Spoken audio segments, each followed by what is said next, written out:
Hi, I'm Harry. Today we are going to talk about a movie which has been nominated this year in Oscar Award. The film stars the main actor of the movie, The Silence of the Lambs, the actor who won an Oscar for Best Actor, Anthony Hopkins. The film talks about Alzheimer's syndrome, more specifically, the elderly with Alzheimer's, how they deal with their illness and the changes of people around them. Anne came to the apartment to see her old father. The reason was that the caregiver she hired for him had been driven off on the first day of her work. Anthony cheered up and said he was all right. There was no need to make a fuss at all. Anthony lived alone in a big apartment with good conditions. His room looked a little old, but the arrangement was well organized. Anthony told her daughter to let the caregiver go because he suspected she stole his watch. Anne didn't accept that, but Anthony reasoned that he saw the caregiver in the room on purpose. He stood somewhere to see if she stole something. But when Anne asked where he was, he couldn't tell. He wasn't going to cooperate with the caregiver. Anne was helpless. After all, she finally found someone. It wasn't easy to find a suitable caregiver, but Anthony repeated that the caregiver wanted to steal. Anne could just let him go to the bathroom and find it. Anthony came back to the room with the watch stumbled on his wrist. Seeing that her father's memories had become worse, Anne was worried. A long time ago, after her sister died, Anthony was left for her. But it wasn't long until she moved to Paris and lived with her boyfriend. She didn't know what her father could do on his own. If there was no one to take care of him, he could only be sent to a nursing home. After Anne left, Anthony got up and made tea for himself. He suddenly found 2 more plastic bags on the table, but he didn't remember when he bought it. He suddenly heard the door opening. He thought it was his daughter who returned to him, but it turned out to be a stranger. A strange man sat on the couch. Anthony greeted him and asked who the man was in doubt, and why he appeared in his house. The man looked up and said he was his son-in-law. It had been nearly 10 years since he got married to his daughter. And this house wasn't Anthony. It was his. The daughter who entered the house made Anthony more confused. Even though the woman looked familiar, but she didn't look like his daughter at all. She was another person. Is it a bit muddled to understand? Let's pause for an explanation here. Because of Alzheimer's syndrome, Anthony had experienced all the differences in perception and memories. The cognition of the identity of the people around him also had been misplaced. The scene he was seeing now was the point in the future when Anne got married. It was the timeline point to Paris. At that time, Anne had divorced and met her new boyfriend. Anthony accepted these two in silence. The strangers he saw were his daughter and his son-in-law. He sat down and thought about what he missed. Listening to her father's description, Anne comforted him. She said that she'd been divorced for nearly 5 years. In Anthony's misguided memory, the timeline was coming to the point when his daughter was still single. He couldn't believe it. He knew that there were 2 blue bags on the table. Now, where were they? He looked around the room. The bags were nowhere to be found. Time was back at square one. The blue plastic bags were on the table. It was Anne who bought the ingredients to prepare for dinner. She was helping her father find a suitable caregiver. It was obviously not Anthony's house. It was his daughter's house. He was brought to her home to be taken care of. The girl who entered the door was the new caregiver. In Anthony's impression, she looked like his older daughter when she was young. Laura said she loved dancing. Naturally, it brought a new identity to Anthony. He was an engineer before, obviously. But when he introduced himself to Laura, he said he was a dancer. He even danced for her. But when Laura laughed, Anthony suddenly changed his face. The good intention of finding him a caregiver was misinterpreted as to get rid of him and Anne would become the owner. He then left the two looking at each other awkwardly and went back to his room alone. It was Anthony's mood swings and the effect of Alzheimer's syndrome, which made Anne worried. She couldn't find a caregiver to take care of him. She came to his room, looking at her father falling asleep. She immersed in a pressure and asked herself, if one day, when her father fell asleep and she strangled him to death, would it be a relief for both of them? Anne's thoughts were brought back to reality by her husband.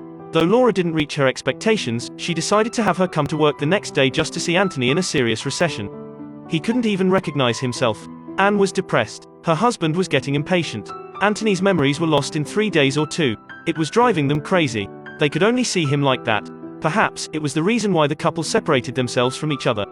Because of the memory loss, whenever Paul wore a watch, there was always a paranoid obsession in Anthony that he began to suspect Paul was wearing the watch that was stolen from him. When the two were left in the room, Anthony began to talk about his older daughter. He hadn't seen her for months. Paul wasn't being patient with him anymore. He asked Anthony how long would he stop annoying everyone. Anthony got nothing to say. That day, Anne took her father to the clinic. This scene happened before he was visited by Anne. His memory loss made a confusion out of the timeline. The clinic and Anne's house had the same structure. The doctor and Anthony had a conversation. He told the doctor he was born on December 31st, 1937. And that day is the main actor Anthony Hopkins' birthday. Let me put it another way. He played an old man of his own age who lost his memory. It was obvious that his answer wasn't right. He was diagnosed with Alzheimer's syndrome.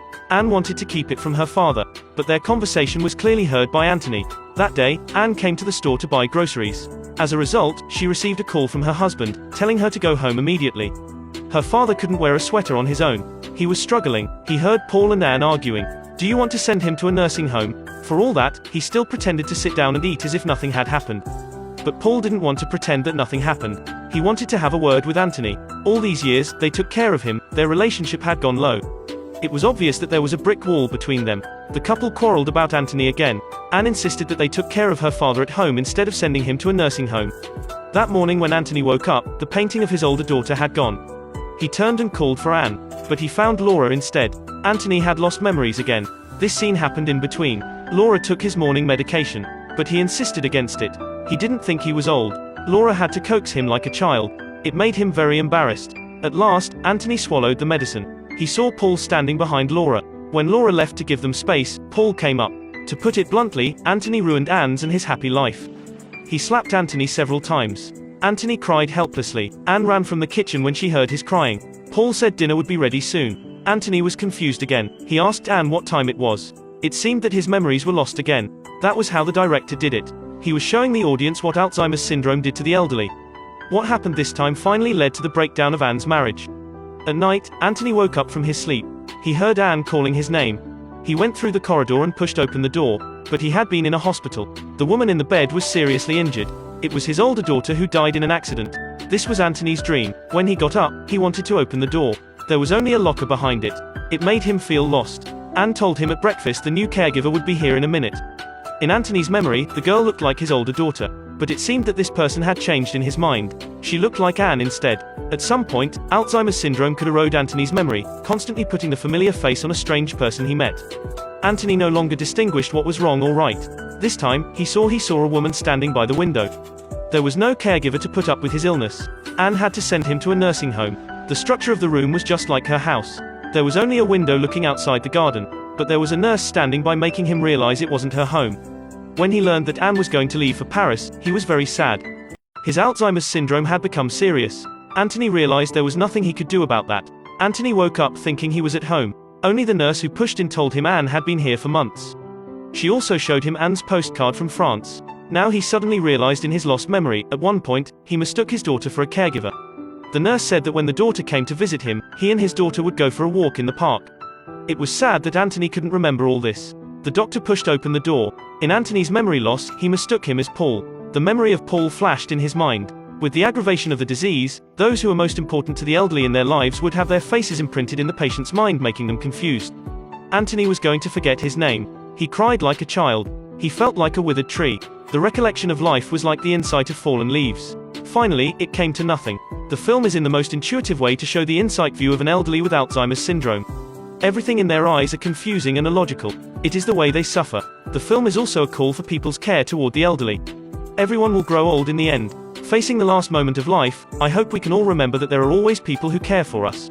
That's all about this movie. Thank you for watching. I'll see you next time.